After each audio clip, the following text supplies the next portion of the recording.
Shalom and welcome. This week's Torah portion is Tetsaveh, getting toward the end now of the book of Exodus.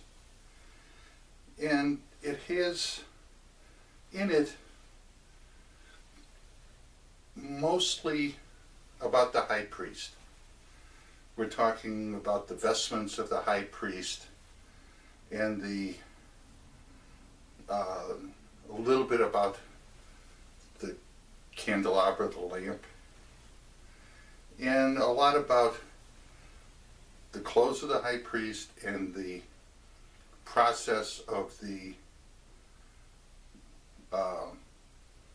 ordination, essentially, of the high priest, the priest's purification, Aaron and his sons.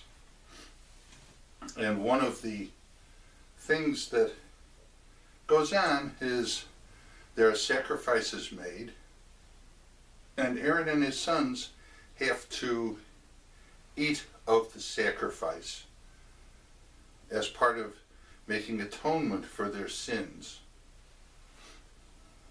Now, eating as a way to make atonement for sin is an interesting concept, not one that we would normally think of. There is a story of the Baal Shem Tov, though, that does get into this a little bit.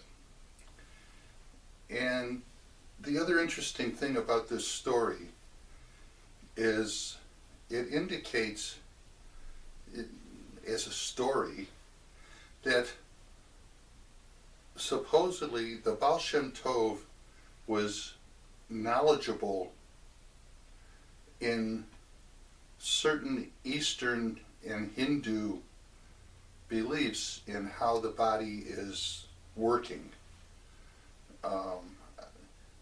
how energy flows through the body, and how when it gets blocked, bad things happen. And we'll see in this story that this was not a concept that was left entirely to the Hindu and Eastern beliefs. So it happened one day that a man became seriously ill. And his family lived in the same little town in Poland where the Baal Shem Tov lived.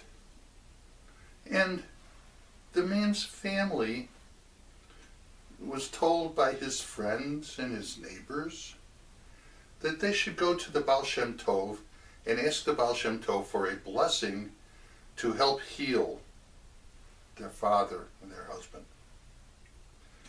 But although these people were simple religious Jews, they didn't really have a Rebbe or believe in a Rebbe. So instead, they arranged for a doctor to come from Vienna, a considerable distance, to treat the man.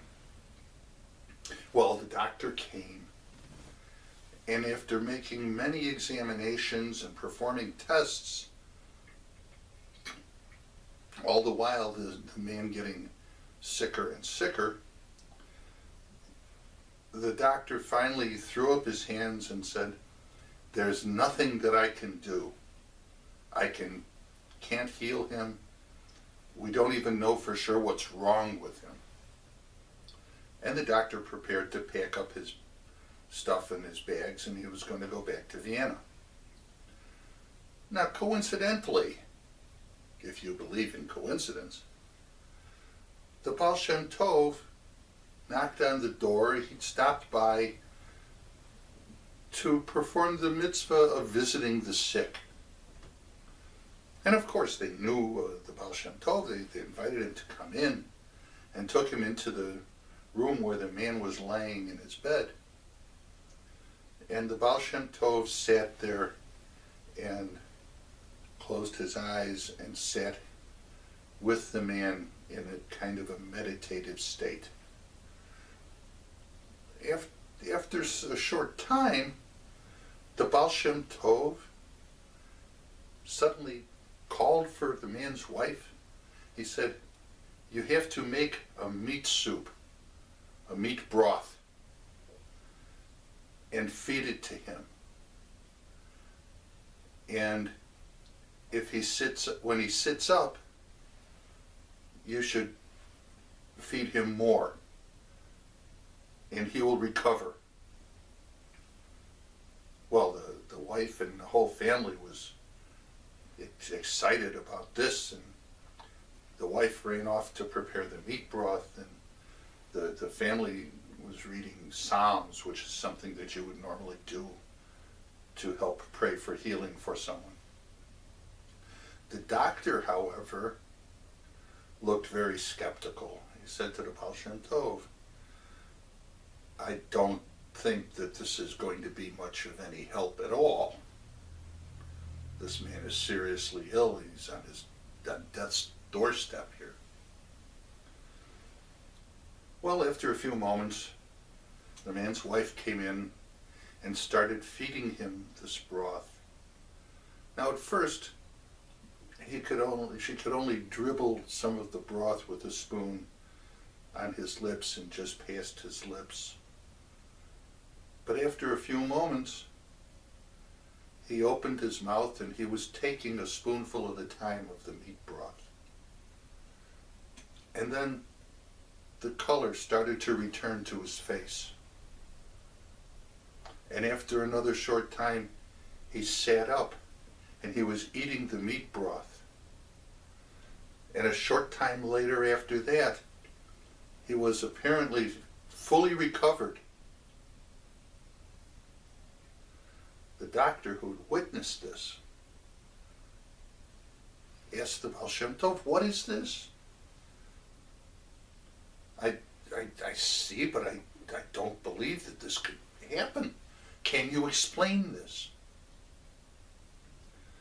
And the Baal Shem Tov was very happy to explain. He says, honored doctor, you approach healing as something physical.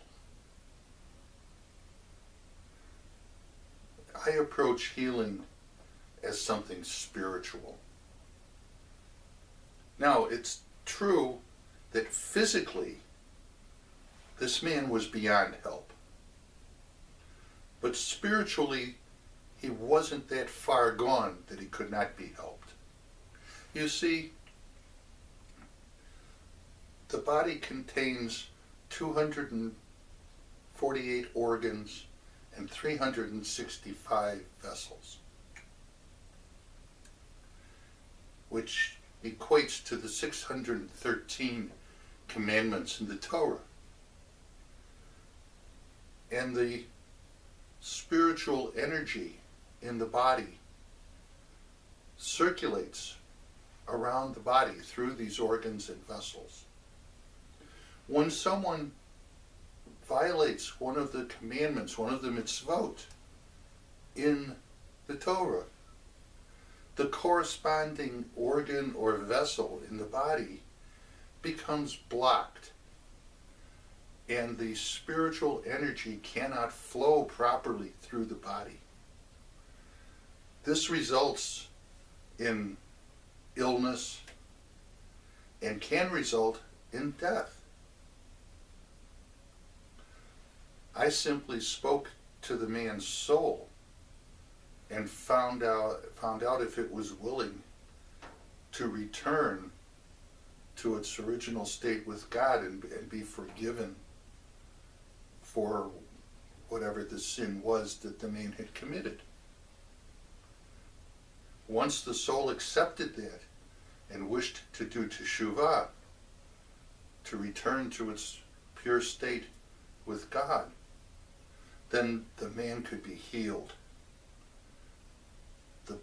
The vessels in the body and the organs were cleared, the energy flowed properly, and the physical problems that were being caused by the blocked energy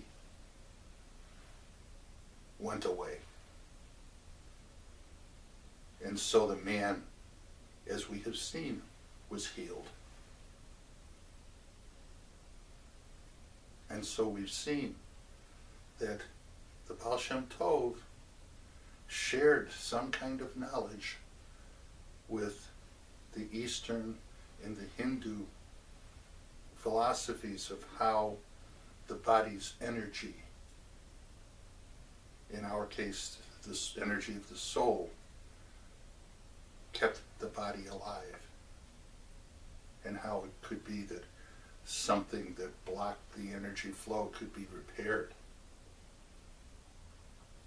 And so it was a long time ago in the hometown of the Baal Shem Tov. Thank you, and have a good Shabbat.